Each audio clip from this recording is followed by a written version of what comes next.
Pakistani establishment کے ہاتھوں پہلے بننے اور پھر مٹنے والے مہاجر قومی موومنٹ کے بانی الطاف حسین 17 ستمبر سن 1953 کو کراچی میں پیدا ہوئے۔ انہوں نے ابتدائی تعلیم کمپریہنسو ہائی اسکول عزیز آباد سے مکمل کی۔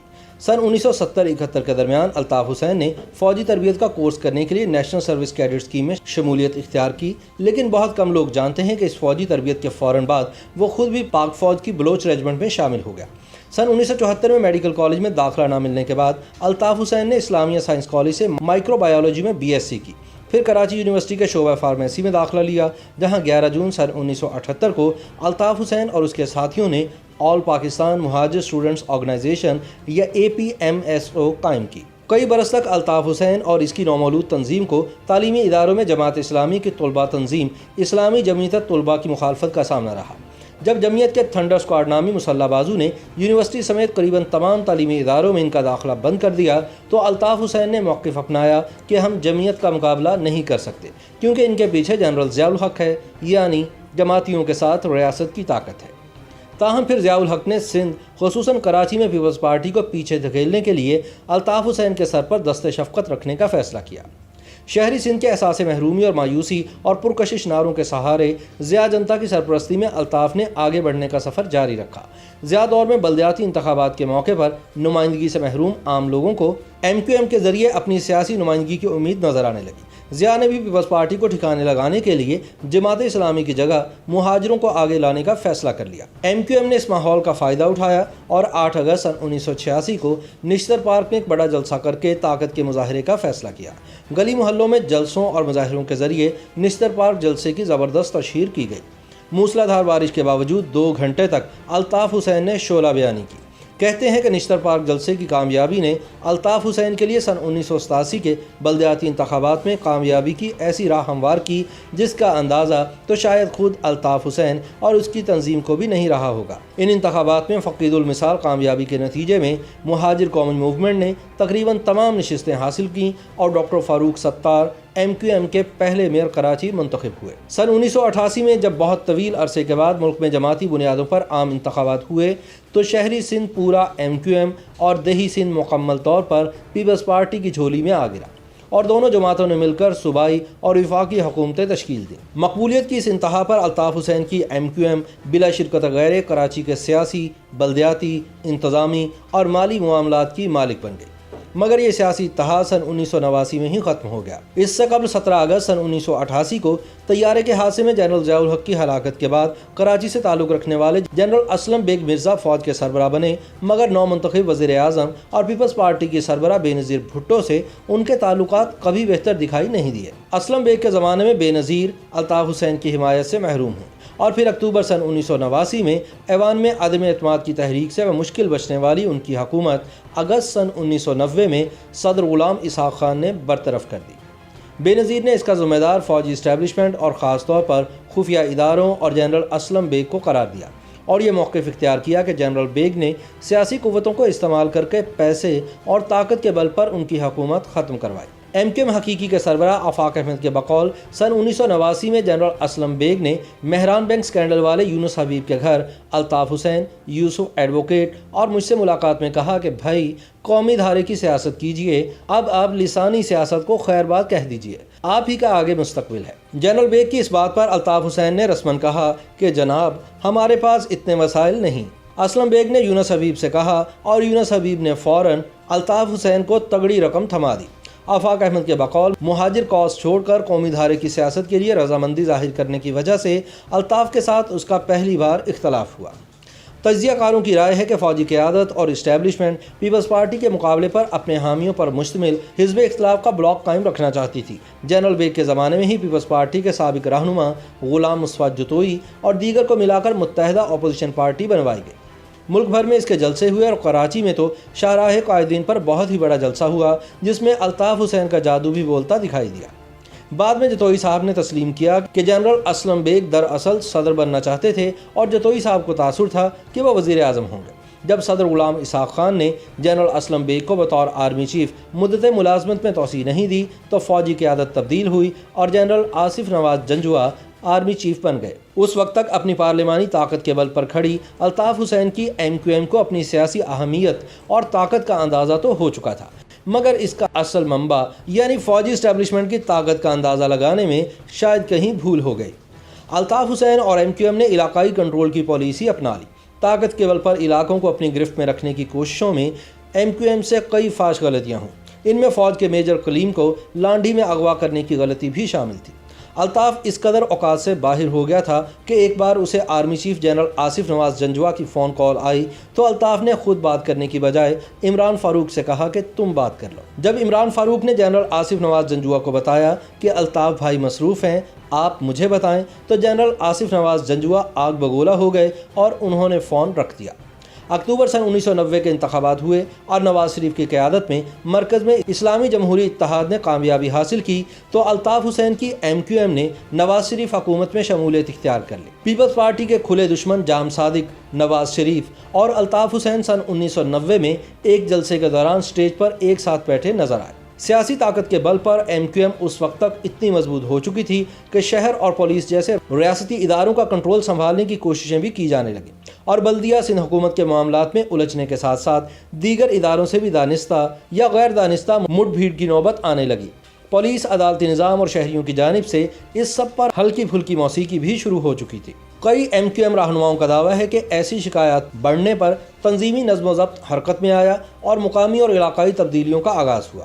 اسی کوشش کے دوران اس وقت کے انتہائی بااثر دونوں مرکزی جوائنٹ سیکریٹریز آفتاب احمد اور عامر خان کو بھی تبدیل کیا گیا۔ سن 1991 میں آفاق احمد اور عامر خان کو جماعت سے خارج کر کے سارا تنظیمی ڈھانچہ توڑ دیا گیا اور سینکڑوں کارکنان کی رکنیت معطل کر دی گئی۔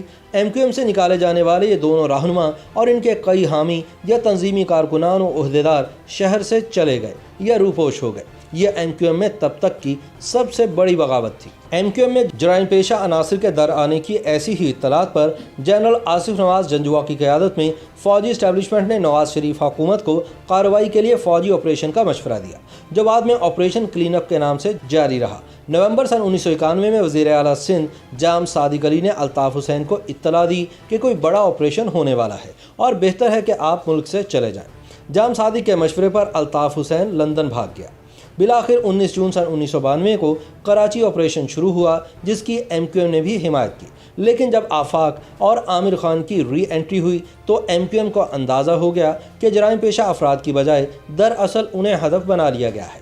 اس وقت معاملے نے دوسرا رخ اختیار کیا اور واضح طور پر یہ نظر آ رہا تھا کہ آفاق اور عامر کی قیادت میں بننے والی نئی جماعت ایم کیو ایم حقیقی کو خفیہ اداروں کی پشپناہی حاصل ہے۔ لندن میں بیٹھے الطاف حسین کی ایم کیو ایم نے اپنے خلاف اسی یک طرفہ کارروائی کی بنیاد پر احتجاجاً حکومت سے علیحدگی اختیار کر لی۔ ایک طرف پارٹی اور کارکنان آپریشن کے دوران ریاست سے ایک طرح حالت جنگ میں تھے تو دوسری جانب قیادت سے رابطہ ٹوٹ جانے کی وجہ سے رہنمائی سے بھی محروم۔ جب کارکنان اور تنظیم کو الطاف حسین کی سب سے زیادہ ضرورت تھی تب اس تک رسائی اور پہنچ سب سے زیادہ مشکل رہی۔ اس سے صرف کارکنان کو ہی نہیں بلکہ الطاف حسین کو بھی بے حد نقصان ہوا۔ الطاف حسین اور اس کی جماعت نے سن 1993 میں بطور احتجاج قومی اسمبلی کے انتخابات کا بائیکاٹ کیا، تاہم صوبائی اسمبلی کے انتخابات میں بھرپور حصہ لیا، جس کے نتیجے میں وہ کراچی کی طاقتور جماعت بن کر سامنے آئی۔ اسی برس جماعت کا نام مہاجر قومی موومنٹ سے بدل کر متحدہ قومی موومنٹ رکھ دیا گیا۔ تجزیہ کاروں کے مطابق الطاف حسین کی شخصیت دو حصوں میں منقسم رہی۔ ایک وہ عوامی شخصیت جو سن 1986 سے سن 2000 کے اوائل تک دنیا کے سامنے آئی، اور دوسری وہ جو گزشتہ 20 سال سے اب تک نظر آ رہی ہے۔ شخصیت کے دونوں رخ ایک دوسرے کے برعکس ہیں۔ پہلے دور کا الطاف حسین بہت مضبوط اور عوام سے جڑا ہوا رہنما تھا، جسے تنظیم پر مکمل کنٹرول حاصل تھا، جبکہ سن 2000 کے بعد الطاف حسین کمزور، بیمار اور مجبور ہو گیا تھا۔ لندن پہنچنے پر الطاف حسین کا واسطہ محمد انور سے پڑا۔ یہ وہی محمد انور تھا جو پارٹی میں ترقی کر کے الطاف حسین کے بعد لندن سیٹ اپ میں نمبر 1 کی پوزیشن تک پہنچا۔ الطاف حسین کے ساتھ منی لانڈرنگ یا ڈاکٹر عمران فاروق کے قتل جیسے مقدمات میں بھی بطور شریک ملزم سامنے آیا۔ اسی دوران پاکستان میں جنرل عبدالوحید کاکڑ نے کراچی آپریشن ختم کرنے کا اعلان کیا۔ بعد ازاں الطاف حسین کی ایم کیو ایم بے نظیر اور نواز شریف کی مختلف حکومتوں میں کم از کم 5 بار شریک رہی۔ 12 اکتوبر سن 1999 کو اس وقت کے army chief general Pervez Musharraf نے نواز شریف کی حکومت کا تختہ الٹا اور فوج نے اقتدار پر قبضہ کر لیا۔ مشرف کا پورا دور سن 2007 تک ایم کیو ایم اور الطاف حسین کا آئیڈیل ترین دور تھا۔ مشرف کے ساتھ الطاف حسین کا 3 نکاتی معاہدہ ہوا۔ ان میں سے ایک یہ تھا کہ شہری سندھ کے تمام انتظامی اختیارات MQM کے گورنر کے پاس ہوں گے۔ اگرچہ سرکاری طور پر ایسا ممکن نہ تھا، تاہم وزیر اعلیٰ سندھ ارباب رحیم کے ساتھ ایک ایسی انڈرسٹینڈنگ بنائی گئی کہ جس کی وجہ سے ڈاکٹر عشرت العباد طویل عرصے تک ان خصوصی اختیارات کے ساتھ گورنر سندھ رہے۔ مشرف نے MQM کی صحیح اور غلط ہر بات مانی۔ اس کے بدلے میں MQM نے نواز شریف اور بینظیر بھٹو کی سندھ اور وفاق میں حکومت سازی کے لیے کبھی حمایت نہیں کی۔ تجزیہ کاروں کا کہنا ہے کہ جنرل مشرف کے سیاسی عزائم تھے اور ان کی تکمیل کے لیے اسے الطاف حسین اور MQM کی سیاسی حمایت کی ضرورت تھی، لہٰذا MQM کی صحیح اور غلط ہر بات مانی جاتی رہی۔ یوں پولیس سمیت اربن سندھ کے تمام اداروں کے سربراہان اور افسران کی تعیناتی سے لے کر بلدیاتی نظام کا ڈھانچہ تبدیل کرنے اور فنڈز فراہم کرنے کی شرائط سب کی سب مانی جاتی رہی۔ مشرف کے ساتھ ہونے والے معاہدے کا ایک اور نقطہ یہ بھی تھا کہ آفاق احمد اور عامر خان کو یا تو پاکستان سے باہر بھیج دیا جائے گا یا پھر جیل میں ہی بند رکھا جائے گا، اور بیت الحمزہ سمیت MQM حقیقی کے تمام دفاتر ختم کیے جائیں گے۔ اس کی بدولت دونوں رہنما لگ بھگ 8 برس جیل میں رکھے گئے۔ لانڈی میں حقیقی کا مرکزی دفتر بھی مسمار کر دیا گیا۔ اس کے بدلے میں MQM نے جنرل مشرف کے مخالفین یعنی نواز شریف اور بینظیر بھٹو کی سندھ اور وفاق میں حکومت سازی کے لیے کبھی حمایت نہیں کی۔